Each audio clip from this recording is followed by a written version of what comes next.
Let me start with some questions. We all have a clue on who's running in 2022, but do we know what party they're running under? Does it matter?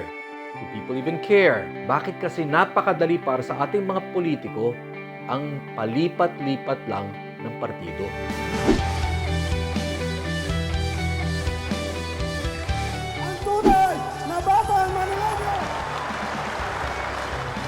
The two frontrunners in the Pulse Asia survey for 2022 don't even belong to any of the established political parties. Sara Duterte has the Hugpong ng Pagbabago, a 3-year-old coalition based in Mindanao, and Isko Moreno, it's not even clear what party he is with. But in 2016, when he ran for senator and lost, Isko was with the National Unity Party of Grace Poe. In 2019, when he ran and won for Manila Mayor, it was with another ad hoc party, the Ascenso Manileño, a group Isko himself organized.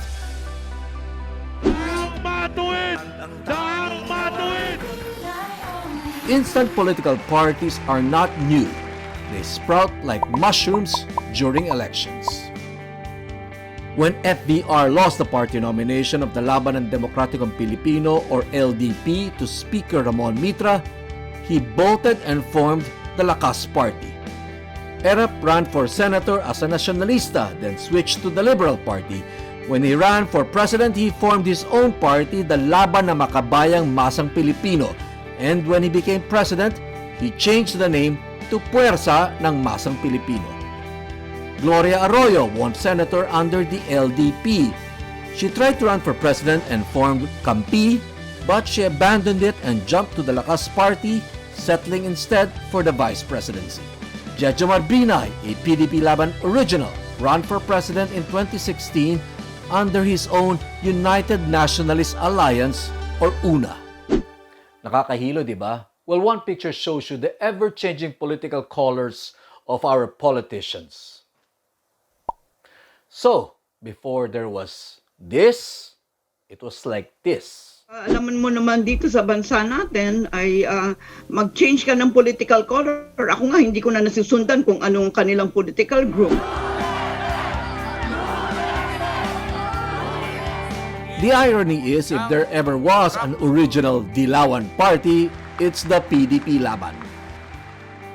Yes, the party that was a merger of the Partido ng Demokratikong Pilipino of the late Senator Nene Pimentel and the Lakas ng Bayan or Laban of Ninoy Aquino. Laban was the party Ninoy formed while in jail when he ran for the rubber stamp Batasang Pambansa elections in 1978. If you're not confused, that's because you probably do not care, like most voters. A 2006 SWS survey shows 3 out of 5 Filipinos do not have a negative view on party switchers. So far as the 64 million voters are concerned, they're not concerned about political color, di ba? Di nga nila alam kung ano yung mga labels na yan. What better proof than the fact that almost half of our presidents were Balimbing? What's that, Eli? Balimbing. So, voters do not care about party switching, but does it matter to our democracy? Makabuluhan naman yung paglipat. So, yung isang party hindi tinutulak yung reforma, syempre mas gusto mo lumipat siya, right? Pero kung lilipat ka lang at lipat ka ng lipat para lang for political exigency, para lang kakampi mo palagi yung nasa kapangyarihan, pero nakakagulo lang yan sa ating demokrasya. Ateneo School of Government Dean Ronald Mendoza was behind a 2014 study by the Asian Institute of Management called Political Party Switching. It's more fun in the Philippines.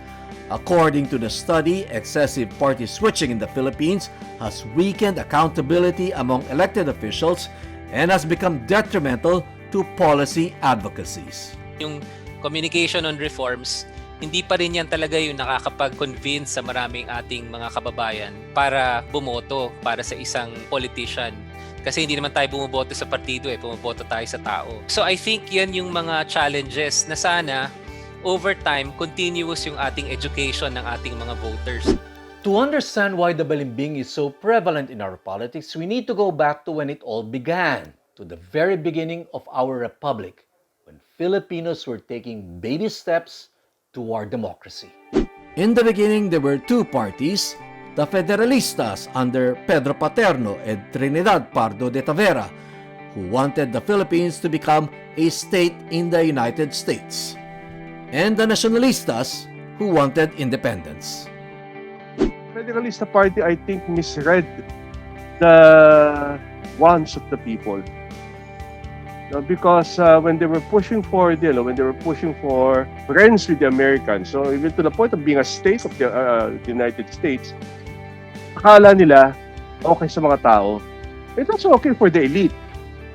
No? But the ones who were in contact with the middle class, were the ones who were considered as patriots, at that time. After a series of defeats, the Federalistas changed their name to Progresistas. That was the first attempt at name change in the name of political survival. The Nacionalistas became the most dominant party. In the 1935 Commonwealth elections, Manuel Quezon was the Nacionalista standard bearer. His closest rival was Emilio Aguinaldo, a candidate of the National Socialist Party. At that time, political parties still had clear ideological differences. Quezon won. His rival within the Nacionalista Party, Sergio Osmeña, was his vice president. And up until then, the sore loser did not walk out to form his own party. But this all changed in 1946. Osmeña succeeded Quezon, who died in the United States during the war. He was the Nacionalista candidate. But another Nacionalista, Manuel Rojas, also wanted to become president. So Rojas bolts and forms the Liberal Party. The split of the Nacionalista in 1946 was actually, I like to call it a behind-the-scenes struggle between Quezon and Manuel Rojas. Rojas already had the backing of the American officials, like MacArthur and everything, while Sergio Osmeña, who was, of course, the successor of Quezon, and was supposed to be the successor in the Commonwealth, was more, I think, comfortable with the fact that he was the successor of Quezon, and therefore he would be able to carry the government through the coming independence. And so began an enduring tradition in our politics that would be repeated over and over and over again. Like when Ramon Magsaysay, a liberal, jumped to the Nacionalistas to run and win against the incumbent president Elpidio Quirino. And when Ferdinand Marcos, a liberal, turned Nacionalista to defeat President Diosdado Macapagal. In 1969, when Marcos was re-elected, his opponent from the Liberal Party was Sergio Osmeña Jr., son of the founder of the Nacionalista Party. One way to look at it is the Liberal Party and the Nacionalista Party are just factions of the same political party. They have the same ideology. After all, you could say that the LP is just a bastard son or anak sa labas ng Nacionalista Party. Pero magkadugo pa rin sila.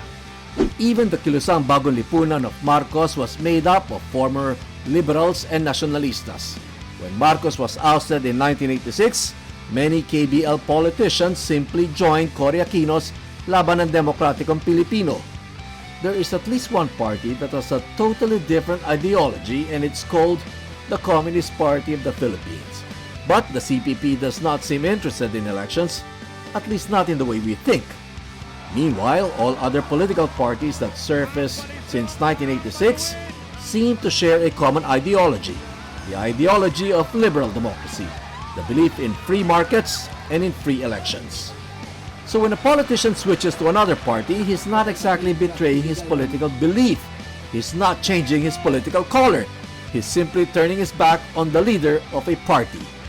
It's not difference in politics. Most of the time, it's simply personal.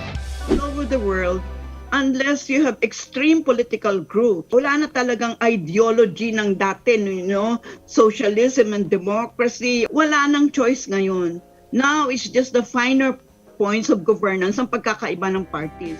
To be fair, it's not only in the Philippines. Party switching also happens in Brazil, Russia, Japan, and Italy.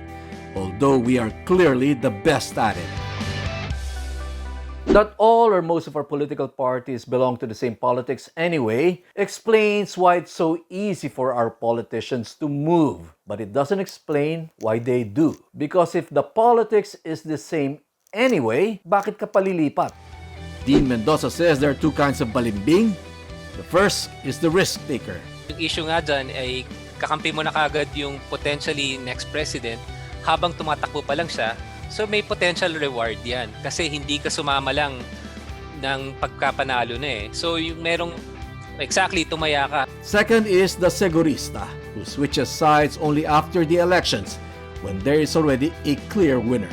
Pag nanalo na to, dikit ka na doon kasi gusto mo ng pork barrel, gusto mo ng mga roads at gusto mo ng mga bridges at gusto mo ng mga classroom. Napakahirap nitong lugar namin pagka hindi ako kumampi sa kanya, baka gutumin itong mga constituents ko. Paano naman sila? Mahihirapan din sila. Hindi na lang na hindi ako mananalo ulit. Pero kung hindi ako kakampi, karapat-dapat lang napalitan ako ng constituents ko kasi wala akong maiuwi.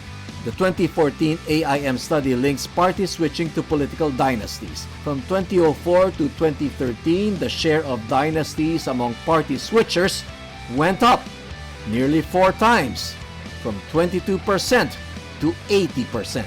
But the president is never really a lame duck while he is in power, while he still controls the budget and resources of government, and while politicians still need what the president can give. In the recent PDP Laban National Assembly, it was the party president, Senator Manny Pacquiao, and the party founder's son, Coco Pimentel, who were the lame ducks. And may I just remind Kokoy na itong parting PDP was asleep for 100 years. It only woke up during the election and a run for the presidency. Pacquiao's ambition simply clashed with Duterte's plans for his daughter. We have a broken political party system. Kasi dapat yung betting ng who is going to run where, no? Dapat political party ang nagde-decide noon. Kanya lang masyadong personality-based ang ating party. Kung kaya ang nangyayari ngayon, kahit siguro may ganung pang titulo si Pacquiao, ang talagang susundin ay si Duterte. Now, all is set for the PDP Laban to support a candidate who is not even a member of the party.